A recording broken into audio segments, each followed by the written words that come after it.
नमस्कार सर्वांना. श्री स्वामी समर्थ. स्वागत आहे तुमचं माझ्या यूट्यूब चॅनलवरती. आजचा दिवस तुम्हाला खूप छान, सुखाचा, समाधानाचा जाऊ देत. हीच मी स्वामींच्या चरणी प्रार्थना करते आणि आजच्या या नवीन व्हिडिओला सुरुवात करते. आज आहे 2 मार्च 2026 वार सोमवार आणि आजच्या दिवशी होळी पौर्णिमा, जिला आपण हुताशिनी पौर्णिमा किंवा फाल्गुन पौर्णिमा असं म्हणतो, ती साजरी केली जाणार आहे. होळीच्या दिवशी होलिका दहन केलं जातं. होळी हा मराठी वर्षातील शेवटचा सण. मात्र होळीवरती चंद्रग्रहणाचे सावट आहे. ते भारतातून दिसणार आहे, म्हणून 2 मार्च रोजी होलिका दहन केले जाईल आणि 3 मार्च रोजी चंद्रग्रहण पाळले जाईल आणि त्याच दिवशी धुलिवंदन देखील साजरं केलं जातं. पण यंदा चंद्रग्रहण असल्यामुळे धुलिवंदन साजरं करायचं की नाही याबाबत बरेच जण संभ्रमात आहे. तर रंग, आनंद आणि आनंदासोबतच वाईट वृत्तीवर विजयाचा सण म्हणजे होळी. होलिका दहन केल्याने आजूबाजूच्या नकारात्मक शक्तीचा नाश होऊन जीवनामध्ये आनंद निर्माण होतो. जीवनामध्ये सकारात्मकता आणि सुख समृद्धी येण्याच्या दृष्टीनेही होळीचा सण खूप खास आहे. जीवनातील काही संकटांवर मात करण्यासाठी होळी सणाचे खूप जास्त महत्त्व आहे. होळीच्या दिवशी तंत्रपूजेसाठी एक उत्तम योग जुळून आला आहे. होलिका दहनानंतर काही ज्योतिषीय उपाय करून घरातील नकारात्मक ऊर्जा तुम्ही नष्ट करू शकता आणि आपल्या आयुष्यामध्ये सकारात्मकता आणू शकता. कारण होलाष्टक ते होलिका दहनापर्यंत आपण खूप काळजी घेणं गरजेचं असतं, जेणेकरून आपल्या घरावरती कोणतेही संकट किंवा विघ्न येणार नाही. आपल्या घरामध्ये सुख समृद्धी, ऐश्वर्य प्रदान करणारा हा दिवस, कारण हा दिवस देवी लक्ष्मीला देखील समर्पित आहे आणि आपण या दिवशी जर काही प्रभावी उपाय घरामध्ये केले तर नक्कीच आपल्याला प्रत्येक कामामध्ये यश मिळतं.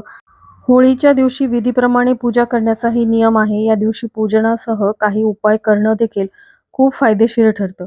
होळीच्या दिवशी केलेल्या उपायामुळे व्यक्तीच्या जीवनातील समस्या सुटतात. तुमच्याही कौटुंबिक जीवनामध्ये काही अडचणी असतील तर ही माहिती तुमच्यासाठी महत्त्वाची आहे. आजच्या या व्हिडिओमध्ये जीवनातील संकटे दूर होण्यासाठी, घराची मुलांची, पतीची भरभरून अशी प्रगती होण्यासाठी आज सोमवारी आलेल्या होळी पौर्णिमेच्या दिवशी आपल्याला संध्याकाळी घराबाहेर ही एक वस्तू फेकायची आहे. असं केल्याने आपल्या आयुष्यातील अनेक अडचणी दूर होतील आणि प्रत्येक क्षेत्रामध्ये प्रगती व्हायला लागेल आणि बऱ्याचशा समस्या ज्या आहेत त्या दूर होऊन कुटुंबामध्ये आनंदाचे वातावरण हे टिकून राहील.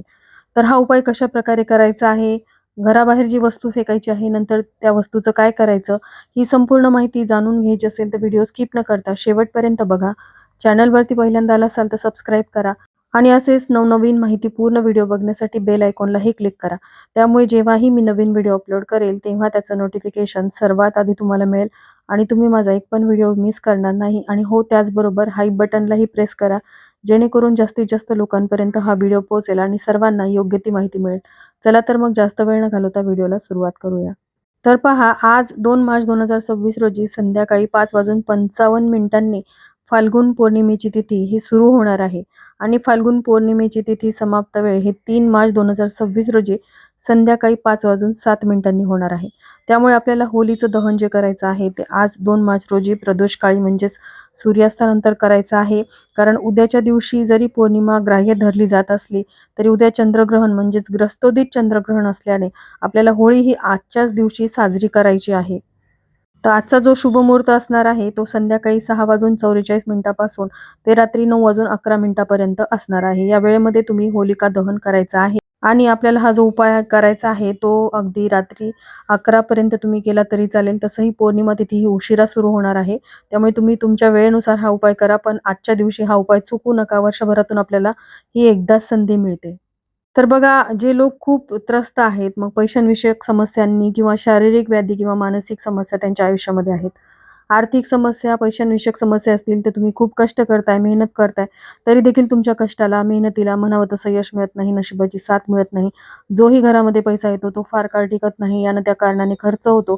तुमच्या मागे आजारपणं लागलेली आहेत. घरातील असलेल्या व्यक्ती कायम आजारी असतात. त्यांच्या उपचारामध्ये तुमच्या घरात आलेला पैसा जो आहे तो निघून जातो आणि महिना अखेरीस तुमच्या घरामध्ये पैशाची चणचण ही कायम असते. तर यातून बाहेर पडायचं असेल तर आपल्या कष्टासोबत, मेहनतीसोबत नशिबाची साथ मिळावी म्हणून होळीच्या दिवशी जर आपण हा उपाय केला तर आयुष्यातली नकारात्मकता निघून जाते.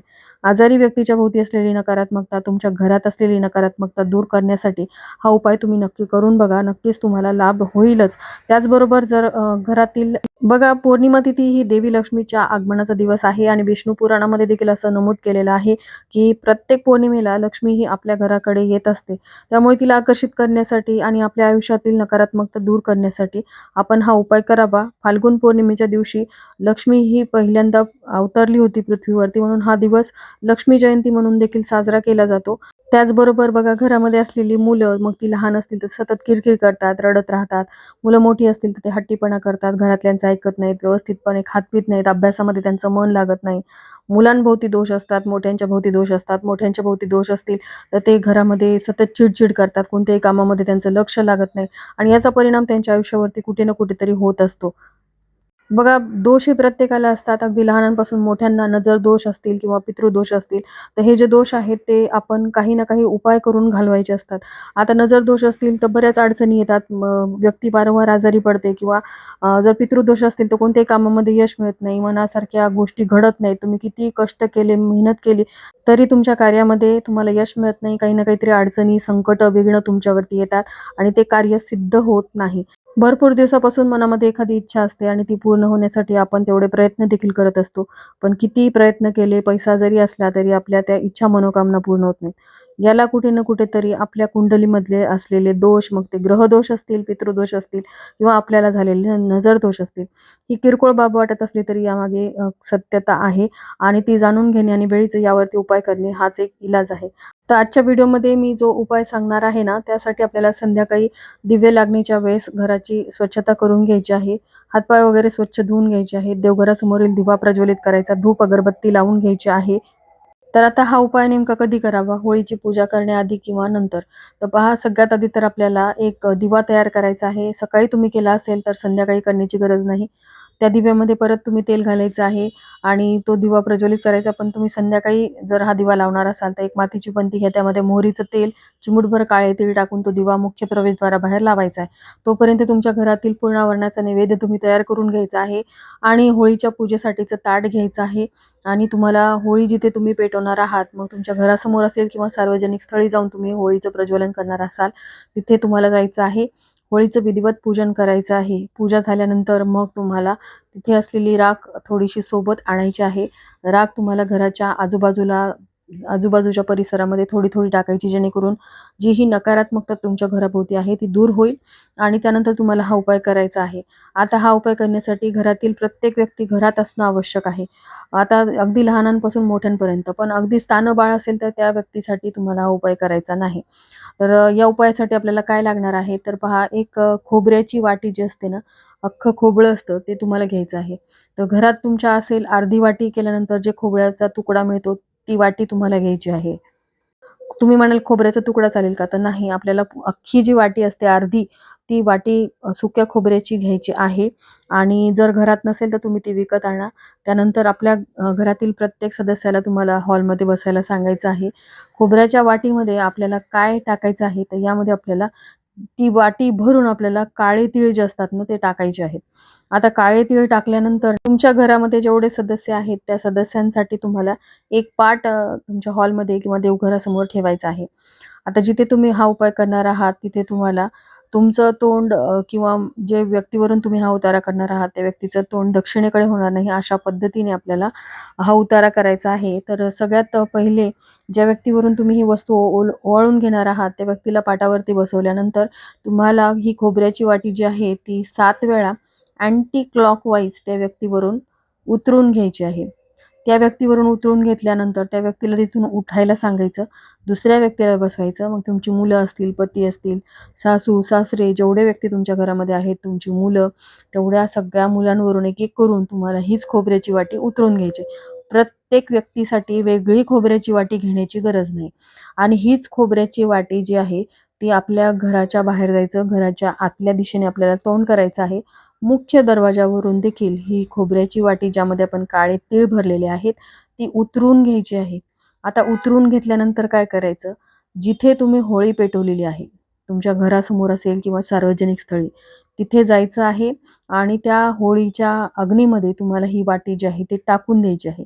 वाटी टाकल्यानंतर त्यामधून आवाज होतो, तर तो आवाज तुम्हाला परत फिरून बघायचा नाही किंवा होळीकडे तुम्हाला परत मागे वळून बघायचं नाही. सरळ तुम्हाला घरी निघून यायचं आहे. वाटेत तुम्हाला कोणी आवाज दिला किंवा फिरून तुम्ही बघितलं, तर मग तुम्ही केलेल्या उपायाचा काहीही लाभ होणार नाही. कोणी तुम्हाला आवाज दिला तरी त्याकडे लक्ष न देता थेट तुम्हाला घरी यायचं आहे. घरी आल्यानंतर तुम्ही घराच्या बाहेरच एखादी बकेट भरून पाणी ठेवू शकता. त्या पाण्याने हातपाय वगैरे स्वच्छ धुवायचे, देवांचं दर्शन घ्यायचं आहे. किंवा मग तुम्ही बाथरूममध्ये जायचं, बाथरूममध्ये हातपाय वगैरे स्वच्छ धुवायचे आणि देवांचं तुम्हाला दर्शन घ्यायचं आहे. असं केल्याने घरातील नकारात्मकता दूर होते. तुमच्या घरामध्ये किंवा मुलांच्या भोवती, पतीच्या भोवती जी ही नकारात्मकता, त्यांना असलेले दोष जे आहेत, ते दूर होण्यासाठी मदत होते. त्याचबरोबर अजून एका उपायामध्ये काय करायचं, ज्या व्यक्ती घरामध्ये आजारी असतात, सतत आजारपण त्यांच्या मागे लागलेला आहे, खूप दवाखाना करताय तरी देखील रिपोर्ट नॉर्मल असतात, पण त्यातून काहीही तुम्हाला फायदा होत नाही. उलट तुमचा दवाखाना वाढतो, औषध गोळ्या ज्या आहेत ते उपचार घेऊनही त्या व्यक्तीमध्ये काही फरक पडत नसेल, तर अशा दुर्धर आजारापासून सुटका मिळवण्यासाठी होलिका दहनाच्या रात्रीमध्ये हनुमान बाहुकाचा उपाय केला जातो. तर हा उपाय कसा करायचा आहे, तर हनुमान बाहुकाची पूजा करू शकता. अनेक प्रकारचे आजार आणि कष्ट दूर करण्यासाठी हनुमान बाहुकाची पूजा रामबाण उपाय आहे. बघा, लाल मुंगळ्याच्या मण्यावरती म्हणजेच माळेवरती हनुमानांचा 12 नावाचा जप केल्यास संकटातून आपली सुटका होते. या काळामध्ये गाईला नैवेद्य द्या, गरीब गरजूंना अन्नदान करा आणि शिवलिंगावरती जलाभिषेक करा. शिवकृपा प्राप्त होऊन तुमच्या आयुष्यामध्ये कशाचीही कमतरता राहणार नाही. होळी हा सण वाईटावर चांगल्याचा विजयाचा सण आहे. होलिका दहन केल्याने आजूबाजूच्या नकारात्मक शक्तीचा नाश होऊन जीवनामध्ये आनंद निर्माण होतो. जीवनामध्ये सकारात्मकता आणि सुख समृद्धी येण्याच्या दृष्टीनेही होळीचा हा सण खूप खास आहे. ही सकारात्मकता आयुष्यामध्ये उतरावी म्हणून होळीची रक्षा म्हणजेच राख आपण श्रद्धेने कपाळाला लावतो. ही रक्षा लावण्याचे काही उपाय देखील करण्यात येतात. ज्यामध्ये जर तुम्ही आर्थिक समस्येने त्रस्त असाल, तर आर्थिक संकट दूर करण्यासाठी होलिकेची राख लाल कपड्यामध्ये बांधून तिजोरीमध्ये ठेवा. तसंच त्या राखेची छोटीशी पुडी बनवू शकता आणि आपल्या पर्समध्ये ठेवू शकता. यामुळे आर्थिक स्थिती ही चांगली होऊ लागते. त्याचबरोबर कामामध्ये यश मिळवण्यासाठी कोणतेही नवीन कार्य सुरू करण्यापूर्वी होलिकेचे भस्म करा. असे केल्याने कार्यामध्ये यश मिळते. घरामध्ये सुख शांती आणण्यासाठी होलिकेची भस्म एका डब्बीमध्ये ठेवा आणि शुभ मुहूर्तावरती घराच्या प्रत्येक कोपऱ्यामध्ये चिमूटभर टाका. यामुळे घरातील भांडणं संपतील, सुख शांती घरामध्ये नांदेल आणि घराचे वाईट शक्तीपासून रक्षण करण्यासाठी घरातील एखादा सदस्य आजारी पडत असेल किंवा एखादे लहान मूल वारंवार आजारी पडत असेल, तर होलिकेचे भस्म एका कपड्यामध्ये बांधून संबंधित व्यक्तीच्या उशाशी ठेवावे किंवा त्या व्यक्तीच्या कपाळाला लावावे. लवकरच तुम्हाला फरक जो आहे तो दिसून येतो.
आणि होळीच्या दिवशी धनप्राप्तीसाठी जास्तीत जास्त भगवान विष्णूंचं नामस्मरण करावं, ज्यामध्ये ओम नमो भगवते वासुदेवाय नमः किंवा कृष्णाय वासुदेवाय हरये परमात्मने प्रणतः क्लेशनाशाय गोविंदाय नमो नमः या मंत्राचा जास्तीत जास्त जप करावा. तर चला, याबरोबरच अतिशय छोट्याशा माहितीसह आजचा हा व्हिडिओ मी इथं सेंड करते. व्हिडिओ आवडला असेल तर लाईक, शेअर, सबस्क्राईब करा. श्री स्वामी समर्थ.